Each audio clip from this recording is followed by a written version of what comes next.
The back door of NBC Studio One in Burbank swung open without a knock, without a warning, and Dean Martin walked through it like he owned every inch of floor between that door and the guest chair, where Johnny Carson was already sitting forward, eyes wide, the pencil in his hand, frozen mid-tap against the desk.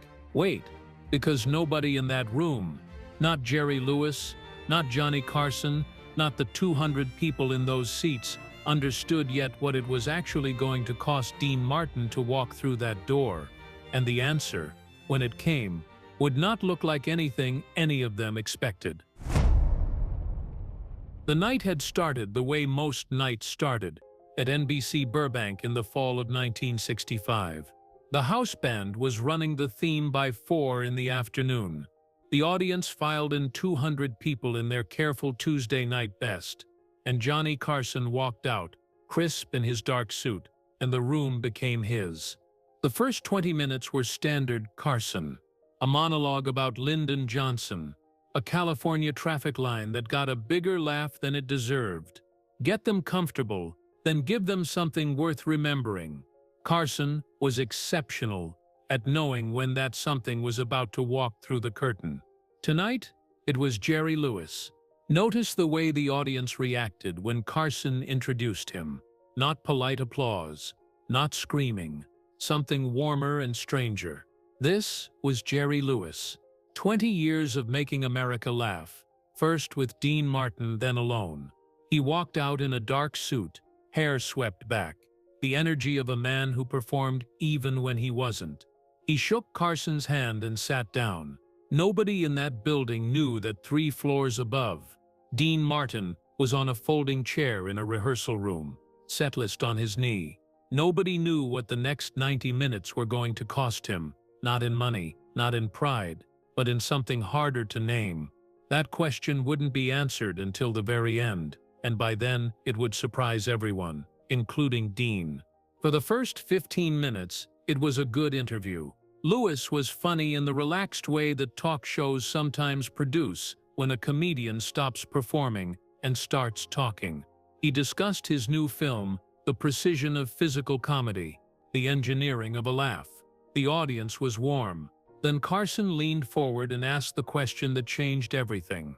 "Jerry," Carson said, with the measured casualness of a man who has thought carefully about whether to ask this, "People still talk about Martin and Lewis. They talk about it all the time. What do you think made that partnership work?" The room shifted, almost imperceptibly. You could feel it in the quiet, that slight drop in ambient noise audiences produce when they sense something real is about to be said.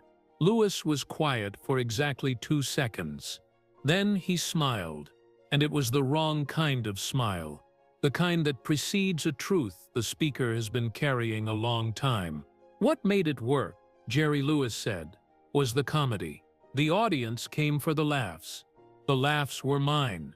He paused, let it land. "The straight man. Look, the straight man is important. I don't want to minimize it, but you could have put anybody in that spot." The crowd didn't go home, humming Dean's straight lines. They went home doing my routines. The audience laughed, not the full laughter of agreement, but the nervous laughter of people watching something that might become a problem. Carson smiled with his mouth, but not his eyes. He started to say something. He never got the chance, because that was the exact moment the back door opened. Stop for a second and picture the geography of Studio One. The back door was not the curtain guests came through. It was the working door, for stagehands, for crew, for the invisible machinery of live television, not for cameras. No guest had walked through it mid-show in the history of the program. Dean Martin walked through it anyway. He was in rehearsal clothes, dark slacks, open collar, no tie, a cigarette slow between 2 fingers. He'd been 3 floors up working through his variety show setlist when a stagehand came up with the expression that meant something was happening below, and his name was in it. Dean listened for about 30 seconds. Then he put the cigarette between his lips and took the elevator. Now he was here. The audience saw him first. 200 people recognizing a face from 20 years of movie screens. The recognition moved through them like a current, that collective half-gasp, so unexpected that Carson turned before any instinct told him to. He saw Dean Martin standing just inside the door, one hand in his pocket, cigarette burning, looking at Jerry Lewis with an expression that was perfectly calm. Lewis had turned too. Whatever he had been about to say next was gone. The studio was completely, absolutely silent. The kind of silence that only happens on live television when something occurs that no one planned and no one can stop. Dean Martin walked to the empty third guest chair, sat down, crossed his legs, took a long drag of the cigarette, and said to Johnny Carson, "Sorry, I'm late. What did I miss?" The audience erupted. What Carson didn't say, what he couldn't say on live television, was that he had exactly 38 minutes of airtime left. 38 minutes to either manage this or make it the best television he'd ever produced. One wrong word from either man and the whole thing curdles. One right word and it becomes something no one forgets. The clock was running. Remember this moment. Hold it exactly as it was. Because everything that happened next grew from it. He didn't walk in angry. He didn't walk in wounded. He walked in the way a man walks into a room where someone has said something unfortunate about him. Not outraged, not defensive, just present, just undeniable, just Dean. Carson recovered faster than anyone else in the room. That was his genius. Not the jokes, not the interviews, but the recovery. He looked between Dean and Jerry for exactly 3 seconds, and in those 3 seconds, he made a decision that 40 million people would talk about for years. "Well," Carson said, "now that you're both here," he let the sentence hang. The audience laughed. Lewis's expression had gone through several stages. Surprise, calculation, something that looked briefly like genuine fear, and landed on a careful smile that didn't reach his eyes. Jerry was just explaining what made Martin and Lewis work. Carson continued. He said it pleasantly, without edge. He didn't repeat what Lewis had said. He didn't need to. The audience remembered every word, and some of them were already watching the two men with the faces of people watching a fuse burn. Dean Martin took another drag. "Is that right?" he said. Not a question. A statement delivered at the temperature of a man who has already decided exactly how he feels about the answer. The room held its breath again. Jerry Lewis leaned forward. To his credit, and this matters, Lewis didn't retreat. He had always been the kind of man who believed what he said, even when it was dangerous. "I was talking about the mechanics of it," he said. "The comedy engine. That's not an insult, Dean. It's just the truth about how the act was built." "The mechanics," Dean said. "The mechanics. So in your mechanics," Dean said slowly. "I was what exactly? The chassis? The bumper?" The audience laughed. Even Jerry Lewis laughed. Genuinely, the way men laugh when someone they know very well says something they didn't see coming. That laugh was the most significant thing so far. Whatever had broken between them, the chemistry, had never left.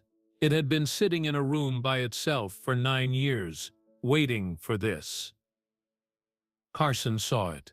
He turned to the camera, with the expression of a man who cannot believe his own luck. "Gentlemen," Carson said, "I have an idea. Look, this is the moment you need to pay closest attention to. What Carson proposed in the next 60 seconds was either inspired television instinct or pure recklessness, and the line between those two has always been thinner than anyone admits. Two of the most famous entertainers in America at his desk, 40 million people watching, and genuine unresolved tension between two people who actually knew each other. He proposed the challenge. "You each do the other one's thing," Carson said. "Right here. Tonight. Jerry, you do Dean's part of the act. You stand at that microphone. You sing a number. Straight. No mugging. No faces. Just the song. Dean, you do Jerry's part. The physical stuff, the slapstick, the bit, same stage, same audience. We let the room decide which one of you actually needed the other. The studio went so quiet, you could hear the ventilation system. Jerry Lewis looked at Dean Martin. Dean Martin looked at Jerry Lewis. Two men who had performed on every stage worth performing on in America, who had not spoken privately in 9 years, looking at each other across a talk show desk, while 40 million people leaned toward their screens. One desk, one question, one chance to settle it. "What do you say?" Carson said to Dean. Dean took the last drag of his cigarette and leaned forward. He stubbed it out in the ashtray on Carson's desk. Slowly, deliberately, with the patience of a man who is in no hurry. "Sure," he said. "Why not?" Lewis was quiet for 3 full seconds. His jaw moved once, almost imperceptibly. Then, "Fine." The audience produced a sound that was half applause and half pure disbelief. 22 minutes of airtime left. Carson knew it. The producer in the booth knew it. The stage manager standing in the dark just off camera knew it. Nobody said a word about it out loud. Carson called a 10-minute break, and backstage, in the corridor behind Studio One, two men who hadn't been alone together in almost a decade found themselves standing 6 feet apart, while production assistants sprinted past with clipboards, and the stage manager tried to work out what props they needed for a challenge no one had planned. Dean was leaning against the wall. Jerry was standing in the middle of the corridor. Neither spoke. The corridor smelled of old paint and cigarette smoke soaked into the walls for years. Somewhere, past the fire door, a stagehand moved equipment, the low metallic clank of a rolling cart. What nobody knew, what cameras couldn't capture, was whether 9 years of silence had broken anything between these two men that couldn't be repaired. That question had been in the air since Dean walked through the back door. It would stay there, unanswered, through everything that came next. Then Jerry said, quietly, "Not for any camera, I didn't say it to hurt you." Dean looked at him. "I know," he said. "I just—" Lewis stopped. "It's been a long time. People keep asking, and I have my version of it." "I know you do," Dean said. There was something in his voice that wasn't quite warmth, but wasn't cold either. Something worn smooth by time. The way river glass goes smooth. "Go sing your song, Jerry. I'll fall down for you." Lewis looked at him for a moment. Then he nodded, once, and walked back toward the stage. "Hold this moment in your mind, because when we come back to it, everything will look different." The audience was settled. Carson was at his desk. The stage manager had found a breakaway chair from the prop room, the kind designed to collapse on cue, and positioned it at the stage edge. It was the only prop. Everything else would come from whatever these two men had stored in their bodies during 10 years of doing this together. Carson explained the rules to the audience. Jerry Lewis would go first. 1 song. Dean's style. No comedy. Then, Dean Martin. Physical bit. Jerry's style. No singing. The audience would respond. No judges. No points. Just the room. "Jerry," Carson said, "you're up." Lewis stood. He walked to the microphone.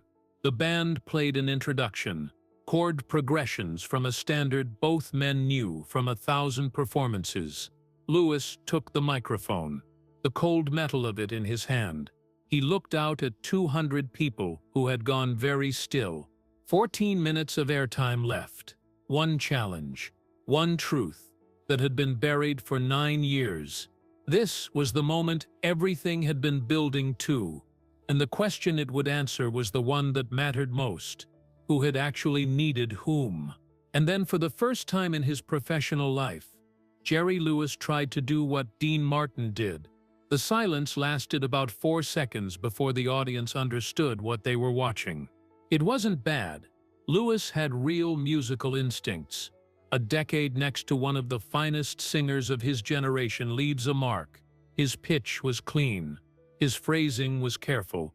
He was doing the thing, standing still, letting the note breathe, with a visible effort that was somehow more interesting than any polished performance could have been. Because his hands kept wanting to move. Every 3 bars, something in his body would start to gesture, and he'd catch it and pull it back. The audience laughed each time, not at him, but with him. They could see the war between the Jerry Lewis who had made his name on chaos and the Dean Martin he was attempting to inhabit. He finished the song. He stood there and did the whole thing. The audience applauded, warmly, generously, with the specific quality of appreciation people reserve for something harder than it looked. Lewis walked back to his chair. He was breathing slightly faster than normal. "That was Dean Martin," Carson said. "That was an impression," Lewis said. "Not the original." "That," Carson said, "is rather the point." The audience laughed. Look at Dean Martin's face in this moment. Really look, because what you see there is not triumph, not satisfaction, not even amusement. It is something quieter and older than any of those things. The face of a man who has been waiting a long time to be seen clearly and is watching it happen in real time. Dean Martin stood up. Now listen carefully, because what happened next was the reason this story gets told. He walked to the stage. He looked at the breakaway chair waiting at the edge of it. He looked at the audience. He looked at, just for a second, involuntary and quick, at Jerry Lewis sitting in the guest chair across the studio floor. Then Dean Martin made a face, not a big face, not the grotesque exaggeration Lewis had made famous. Something smaller, the look of a man who has noticed something questionable about the chair but hasn't committed to a reaction. The audience laughed immediately. He sat, the chair wobbled, and he looked at the crowd with the expression of a man who will not acknowledge what is clearly happening to the furniture beneath him. The chair collapsed. The audience screamed. Not from surprise. They'd seen the prop, but because of the specific way Dean Martin fell. Not a stuntman's tumble, not a comedian's pratfall. Something in between, undignified and graceful, like a man meeting the floor with a cigarette still between his fingers, and an expression suggesting the floor had made a serious error. He lay there. He looked at the ceiling. He looked at the audience. He said, from the floor, "I meant to do that." The studio disintegrated. And here is what nobody planned. Jerry Lewis was laughing. Not the managed laugh of a professional, real laughter, the kind that takes over a body completely. The kind Lewis had spent his career producing in other people. Doubled forward, one hand over his mouth, shoulders shaking. Carson was laughing. The band was laughing. 200 people were standing. Dean Martin got up from the floor, with the composure of a man getting up from his own sofa. He straightened his collar. He found his cigarette, somehow still lit, and walked back with the walk of a man who has absolutely not just fallen on television in front of 40 million people. He sat back down. I think Carson managed, when he could produce words again. That answers the question. Lewis was still wiping his eyes. "That was absolutely not my style," he said. "You're right," Dean said. He crossed his legs. He took a drag of the cigarette. "That was mine." The audience understood. And the thing is, this is the part that matters most. So did Jerry Lewis. Because what had just happened was this: Dean Martin had not done Jerry Lewis's act. He had done something harder. He had taken the form, the fall, the chair, the physical premise, and run it through his own personality. He was funny the way Dean Martin is funny, inside a Jerry Lewis situation.